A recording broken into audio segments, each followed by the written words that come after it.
কাউকে না দেখিয়ে লুকিয়ে টাকার ভেতর ছেঁড়া টাকা দিলে কি মুনাফিক হব? ভাই আব্দুল মুহিমিন খুবই গুরুত্বপূর্ণ একটি প্রশ্ন করেছেন। আজকাল আমরা প্রায় এ ধরনের পরিস্থিতির মুখোমুখি হই, অর্থাৎ কোনোভাবে হয়তো আমাদের কাছে কোনো ছেঁড়া বা ফাটা টাকা চলে আসছে। এই টাকাটি আমরা যখন অন্য কাউকে দিতে যাই, তিনি যদি দেখতে পান টাকাটি ছেঁড়া অথবা ফাটা, সেক্ষেত্রে সচরাচর তিনি নিতে চান না। এই যে সচরাচর তিনি নিতে চাচ্ছেন না, তারপরেও আমি যদি অন্য টাকার সাথে সেটাকে লুকিয়ে দিয়ে দিই বা এমনভাবে দিয়ে দিই যে তিনি টের না পান, তাহলে সেই ক্ষেত্রে ইচ্ছাকৃত আমি চালাকি করে তাকে যদি এই ছেঁড়া টাকাটা দিয়ে দেই, চালিয়ে দেই, তে আমি গুনাহগার হব কিনা, আমি প্রতারক হচ্ছি কিনা, আমি গুনাহগার হচ্ছি কিনা, তার হক নষ্ট করছি কিনা। এই প্রশ্ন উত্তরে বলবো যে আসলে তো আপাত দৃষ্টিতে আইনগতভাবে আমি কোনো অন্যায় করছি না। কারণ হলো বাংলাদেশ ব্যাংকের এবং পৃথিবীর প্রায় সব দেশেই এই নিয়ম আছে যে ছেঁড়া হলেই টাকা অচল হয়ে যায় না, বরং সেটা সচল থাকে।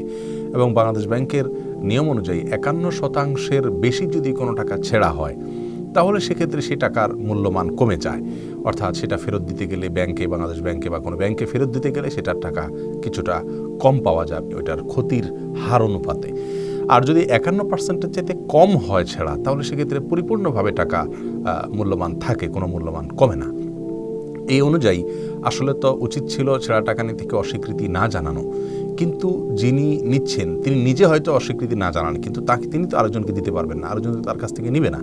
বিধায় এরকম পরিস্থিতিতে ছেঁড়া টাকা আপনি চালাইলে আইনগতভাবে আপনি কোনো অন্যায় করছেন না আক্ষরিক অর্থে, কিন্তু বাস্তবতা হলো যে আপনি এক ধরনের অন্যায় করছেন। কারণ এই টাকাটি আপনি যদি কারোর কাছে চালিয়ে দেন, তার মানে আপনি তাকে বিপদে ফেলে দিচ্ছেন।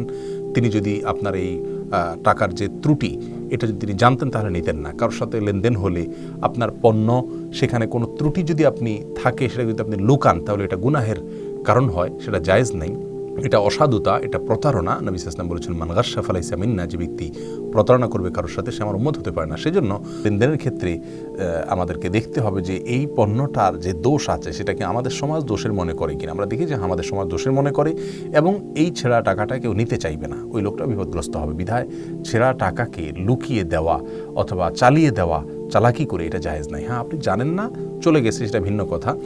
আপনার অজান্তে অন্যের কাছে চলে গেছে, সেটা ভিন্ন কথা। অথবা যেটুকু ছেঁড়া টাকা আছে, এটুকু ছেঁড়া টাকা তার অসুবিধা হবে না, আপনি চালাকি করতে যান নাই, তাতেও সমস্যা নেই। কিন্তু যদি এরকম ছেঁড়া টাকা হয় যে ছেঁড়া টাকা তিনি আরেকজনকে দিলে সেখানে আর তিনি টাকাটা চালাতে পারবেন না, সেক্ষেত্রে আপনাকে এ ধরনের অসাধুতা না করাই উচিত। মুমিন তিনি তার সকল লেনদেনে স্বচ্ছতার পরিচয় দিবেন, সরলতার পরিচয় দিবেন, সততা এবং সাধুতার পরিচয় দিবেন, নৈতিকতার পরিচয় দিবেন।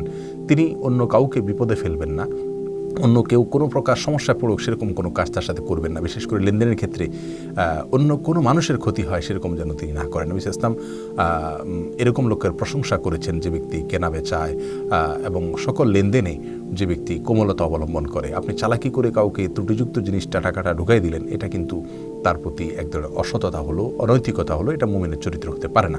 আপনি হয় টাকাটাতে সুন্দর করে টেপ লাগিয়ে এমনভাবে দিবেন যাতে এটা চালাতে তার কষ্ট না হয়, অথবা তাকে বলে দিবেন তিনি পারলে চালাবেন, আর নতুবা কোনো ব্যাংক থেকে আপনি সেটা পরিবর্তন করে দিবেন, যেটার নির্দেশনা বাংলাদেশ ব্যাংক থেকে দেওয়া আছে। বিধায় ছেঁড়া ফাটা টাকা এটা যদি কাউকে চালিয়ে দিলে তার জন্য কষ্টের কারণ হয়, তাহলে আমাদের এটা চালানো উচিত হবে না। আমাদের দেশের বাইরে অন্যান্য দেশে এ ধরনের ছেঁড়া টাকা নিতে সাধারণত মানুষ অস্বীকৃতি জানায় না, সেখানে কথা ভিন্ন। কিন্তু আমাদের দেশে যেহেতু এটা চালানোটা কষ্টকর হয়, বিধায় এ ধরনের টাকা আমরা চালাকি করে চালাতে যাব না। আল্লাহ তাআলা আমাদের সকলকে সব ক্ষেত্রে তাকওয়াকে ফলো করে চলার তৌফিক দান করুন এবং সর্বোত্তম মুসলিমের যে গুণাবলী সেগুলোকে অর্জন করার তৌফিক দান করুন।